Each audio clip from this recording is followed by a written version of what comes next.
Chapter 23. And the whole multitude of them arose and led him unto Pilate.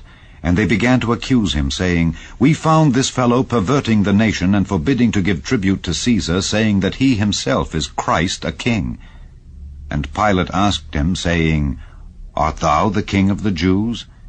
And he answered him and said, Thou sayest it.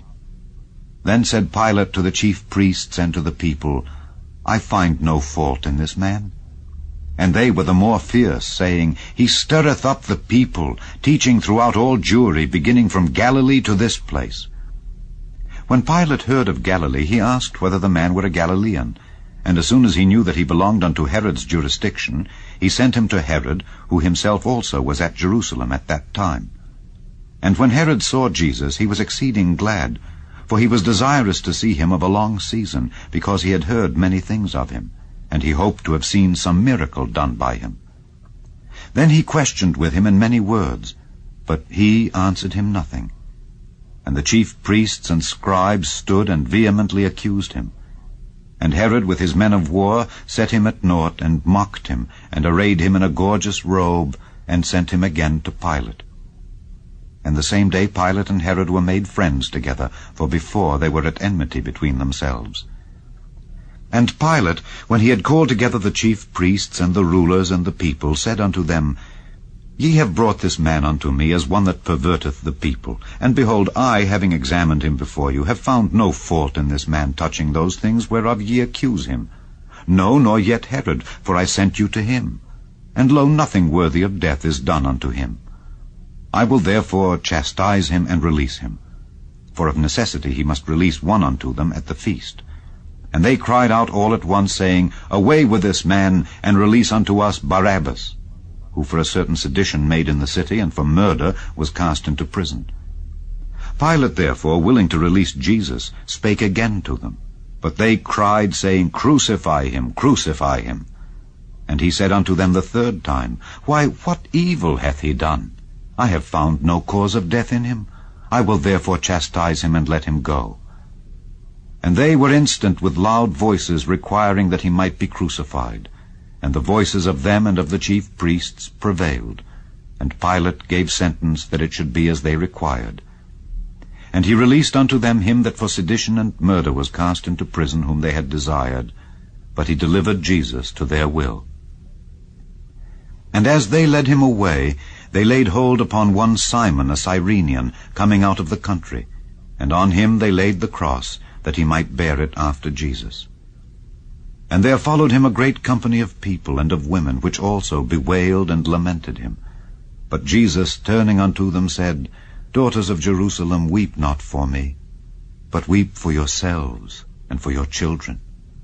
For behold, the days are coming, in the which they shall say, Blessed are the barren, and the wombs that never bare, and the paps which never gave suck.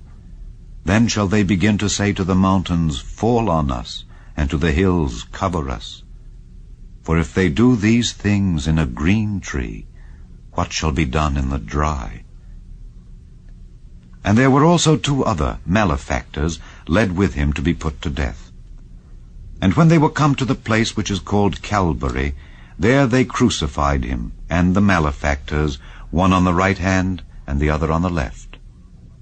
Then said Jesus, Father, forgive them, for they know not what they do. And they parted his raiment, and cast lots. And the people stood beholding. And the rulers also with them derided him, saying, He saved others, let him save himself, if he be Christ, the chosen of God. And the soldiers also mocked him, coming to him and offering him vinegar, and saying, If thou be the King of the Jews, save thyself.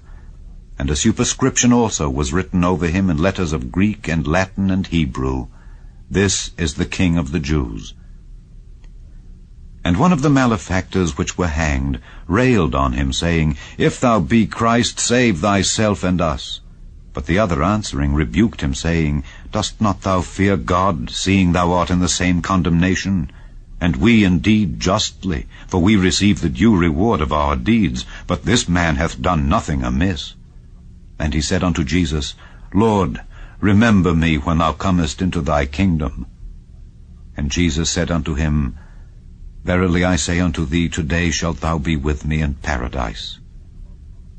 And it was about the 6th hour, and there was a darkness over all the earth until the 9th hour, and the sun was darkened, and the veil of the temple was rent in the midst. And when Jesus had cried with a loud voice, he said, Father, into thy hands I commend my spirit.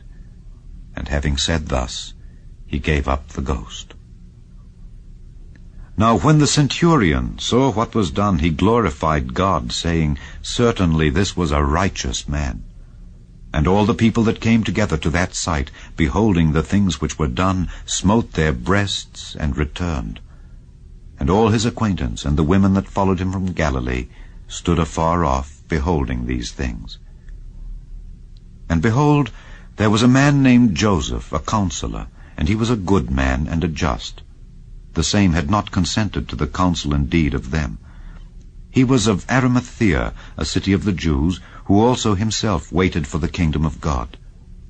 This man went unto Pilate and begged the body of Jesus.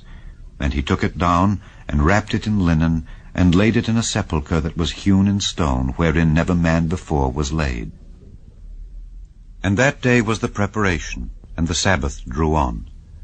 And the women also, which came with him from Galilee, followed after, and beheld the sepulchre, and how his body was laid. And they returned and prepared spices and ointments, and rested the Sabbath day according to the commandment.